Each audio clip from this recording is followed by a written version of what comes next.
Hi, welcome to segment 2 of our 6-part series.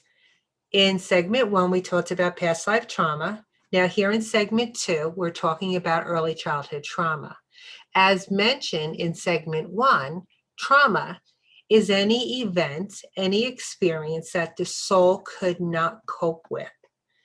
So, in early childhood trauma, that would be an event the child could not cope with. That child consciousness, the part that wasn't able to cope, that part does not grow, does not evolve with the rest of the soul. So it basically feels like a fragment. It feels like it isn't a part of the growing process of the soul. It's a part of the child that became frozen in time. So, in other words, the energy of that childhood part is trapped in the fear consciousness that's frozen in time, which is the time that the experience occurred. So, we all have inner child. We all have inner child consciousness. It's that inner child consciousness that feels disconnected, which can cause the rest of us, the rest of our soul, all the other parts of us that want to live in joy and connection, we can feel fragmented. We could feel broken up.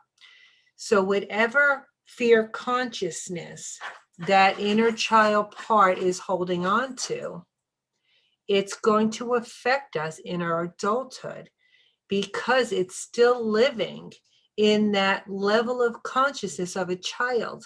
That's why sometimes we notice others act out in childish ways.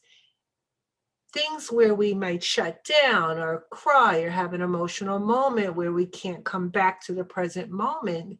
We're really having what's called a connection to that inner child. That inner child has just shown up and it's acting out through us in our adult bodies. So just because our bodies grew up, just because we feel more intelligent, educated, that's wonderful. But there's a part of us that got locked into this fear consciousness, frozen in time, when some kind of early childhood trauma occurred and we couldn't process everything that was happening. So according to this energetic burden that's stuck in our soul, this event of trauma is actually still happening. The child part is still trying to find a safe space. And what I mean by that is if the child felt abandoned, it's trying to feel that it's loved again. It's trying to reconnect to the person that abandoned them or they believe abandoned them. If the child feels like shameful, like they're a disappointment, that child is stuck in that consciousness of feeling ashamed and could show up in the adult as someone who's very standoffish, afraid to be seen or heard. Usually they put their head down a lot, or maybe it's a child part that feels like they're a disappointment. Maybe there's a feeling of guilt because somebody made them feel guilty for something they did or didn't do as a child. So these are the different levels of consciousness that live within us. So this childhood consciousness that still lives within us, anything that didn't feel complete and brought that child back to a place of safety where they can feel loved and safe, is going to keep feeding us that energy, kind of nudging us to say, I'm still here and I need to get to a place where I feel connected again. So now it's up to us as the adult with the wisdom, with the logical mind, with the intelligence.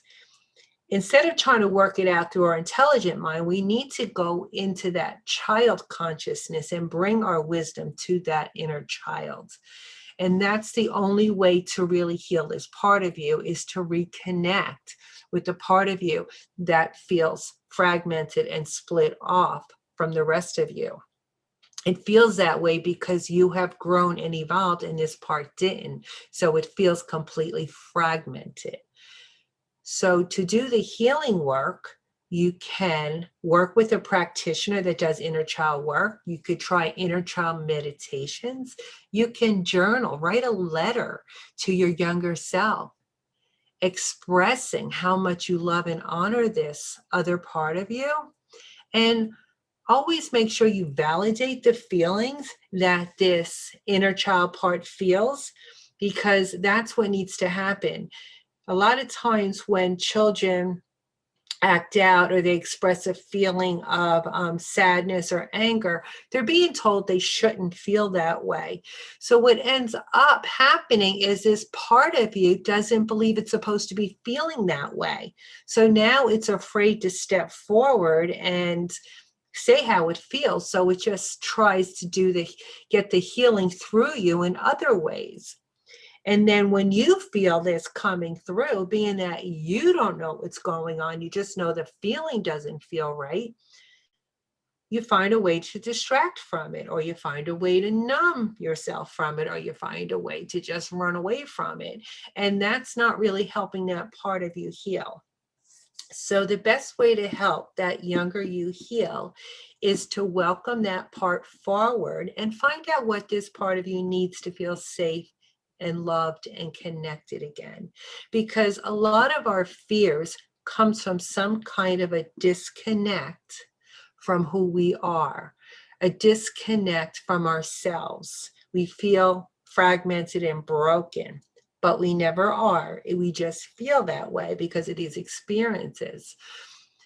And through some kind of meditation, through some inner child work, or through meeting with a practitioner that does inner child work, or just journaling, somehow find a way to connect with the part of you that can feel that, because it's showing up in you.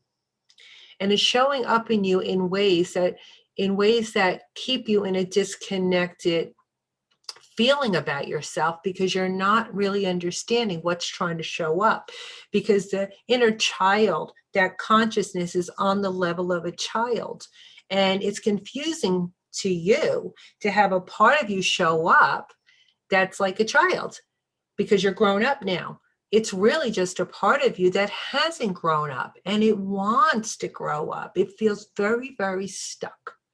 And the only way to get unstuck and to stop it from trying to get your attention in very different ways, causing acting out, shutting down, shyness, too much of trying to get attention.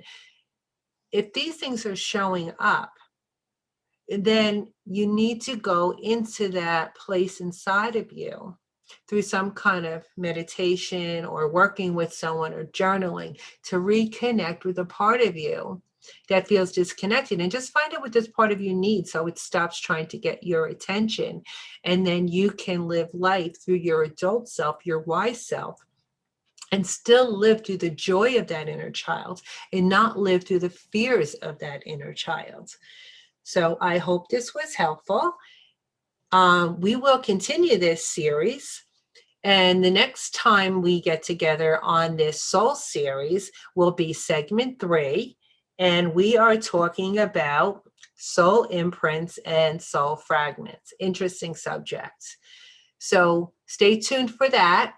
And if you like what you just listened to and you like the video, please hit the like button and share this video. And don't forget to subscribe to this channel. And if you want to get notified of additional videos that I post, please hit that little bell and you'll get the notifications. So thank you for joining me, and please give that inner child some love today, and sending you off with many, many blessings.